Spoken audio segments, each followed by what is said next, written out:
The IRS audits less than 1% of all tax returns filed every year. So statistically, your odds are low. But here's what that number doesn't tell you. If you're a Schedule C filer, a sole proprietor or single-member LLC, with a net profit over $100,000, your audit rate jumps to somewhere between 2 and 3%. That's 4 to 6 times higher than the average filer. And here's the part that's changed in 2026. The IRS is no longer relying on people to spot these returns. They're using artificial intelligence and machine learning to cross-reference your return against millions of data points, automatically, before a single human being reviews it. Today I'm going to walk you through exactly what the IRS looks for, how their selection system works, the 7 biggest audit triggers for small business owners right now, and most importantly, what you can do today to reduce your risk dramatically. Let's get into it. Before we get to the specific triggers, I want you to understand how the IRS selects returns for audit. Because once you understand the system, the triggers make complete sense. The IRS uses 3 main methods to select returns for examination. Method 1. The DIF score. Every single tax return filed in the United States receives a computer-generated score called a DIF score, Discriminant Information Function. This algorithm compares your return against statistical norms for other taxpayers with similar income levels, business types, and locations. The further your return deviates from what's normal for your peer group, the higher your DIF score, the more likely a human reviewer is to pull your return for a closer look. This is why certain deductions that are perfectly legal still raise flags, not because they're wrong, but because they're unusual relative to your income. Method 2. Automated information matching. The IRS receives copies of every W-2, every 1099 NEC, every 1099-K, and dozens of other information returns filed about you and your business. Their computers automatically match those documents against what you reported on your return. If your Schedule C shows $140,000 in gross receipts, but your 1099s add up to $165,000, the system flags it instantly. No human needed. You may receive a notice before an audit is ever formally opened. In 2026, this matching has become even more powerful. The IRS is now receiving digital asset transaction data from exchanges, expanded 1099-K reporting from payment platforms, and more payroll data than ever before. Method 3. Targeted compliance campaigns. The IRS periodically announces specific areas of focus. In 2025 and 2026, the announced targets include high-income individuals earning over $400,000 annually, cash-intensive businesses, S-Corporation shareholder compensation, which we discussed in another video, and independent contractor misclassification. If your business falls into a targeted category, your audit risk is elevated regardless of how clean your return is. Alright, let's go through the 7 biggest triggers, one by one. And I am ordering these by how frequently I see them cause problems for small business owners specifically. Trigger number 1. Income that doesn't match what the IRS already has on file. This is the most common cause of IRS notices and automated audits.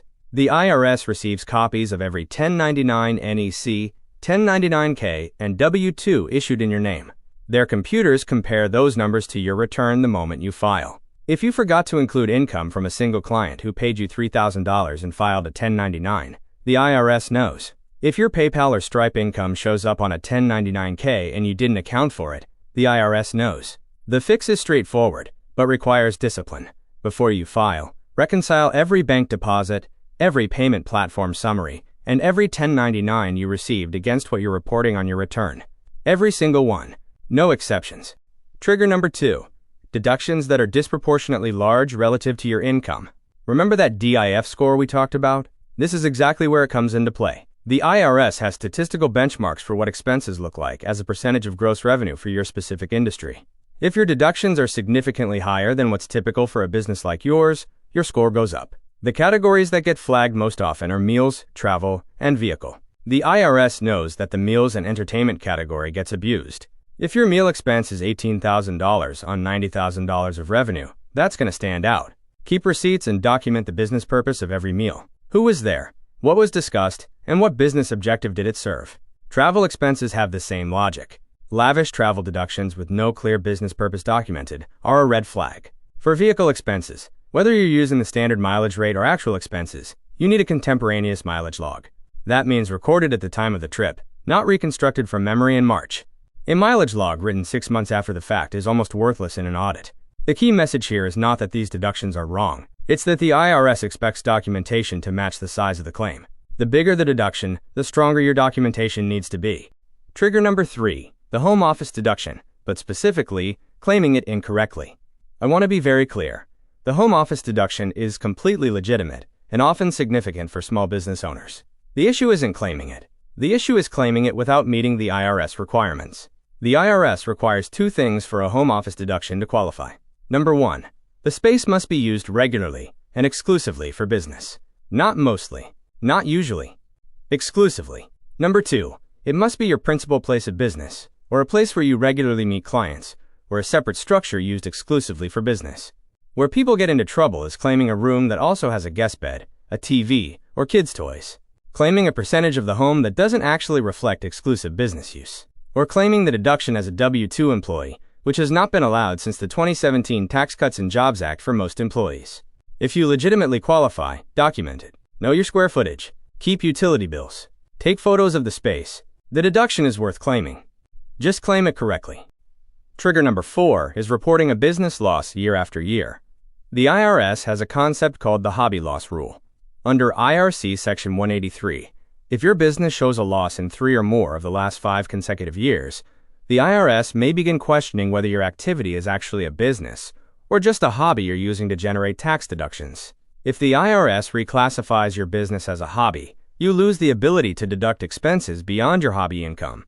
That reclassification can cost thousands of dollars in disallowed deductions, back taxes, and penalties. This doesn't mean you can never have a loss.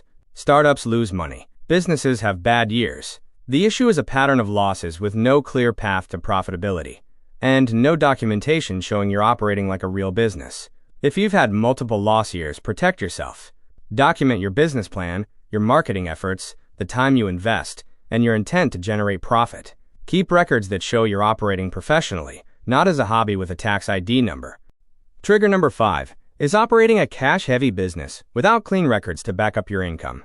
Restaurants, salons, contractors, cleaning services, retail shops, food trucks. Any business where cash is a primary payment method is automatically in a higher scrutiny category for the IRS.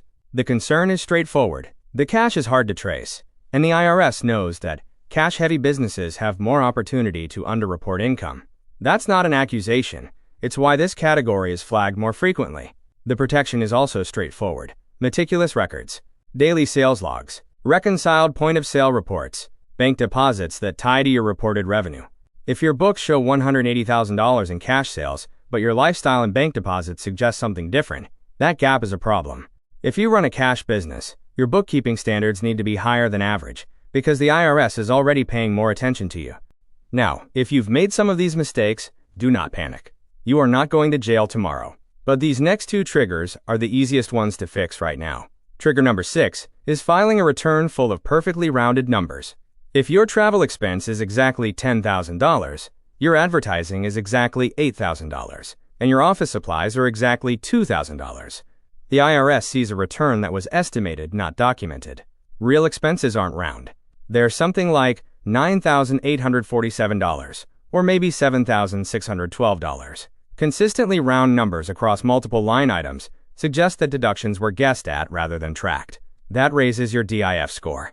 The fix is to track your actual expenses with real receipts, in real time, all year, not at tax season. Trigger number 7 is an unreasonably low S-Corp owner salary. We broke down the exact math on this in our S-Corp election video. You can find the link to that video in the description, but it bears repeating here because the IRS has explicitly named S-Corp shareholder compensation as an active enforcement priority. If you're an S-Corp owner taking minimal or zero salary and large distributions, you are in a targeted audit category right now. The IRS has the authority to reclassify those distributions as wages, adding payroll taxes, penalties, and interest retroactively. Set a documented, defensible, reasonable salary. Run real payroll. Keep records of how you determine that salary. So now you know what the IRS is looking for. Let me give you a practical action plan to reduce your audit risk without giving up a single legitimate deduction. Number 1. Reconcile all income sources before you file. Match every bank deposit, every 1099, and every payment platform report to your reported revenue. No gaps. No surprises. Number 2. Document every deduction at the time it occurs, not at tax season. A receipt saved in February is worth 10 times a reconstructed receipt in April. Number 3. Keep a mileage log if you're deducting vehicle use. Apps like MileIQ or Everlance make this effortless. A contemporaneous log is your best protection in a vehicle expense audit. Number 4. If you run a cash business, keep a daily sales log and reconcile it to your bank deposits monthly. Your record should tell a consistent story. Number 5. If you've had multiple loss years, document your business intent. Keep your business plan updated. Track your marketing and client acquisition efforts. Show the IRS this is a real business, with a real plan to profit.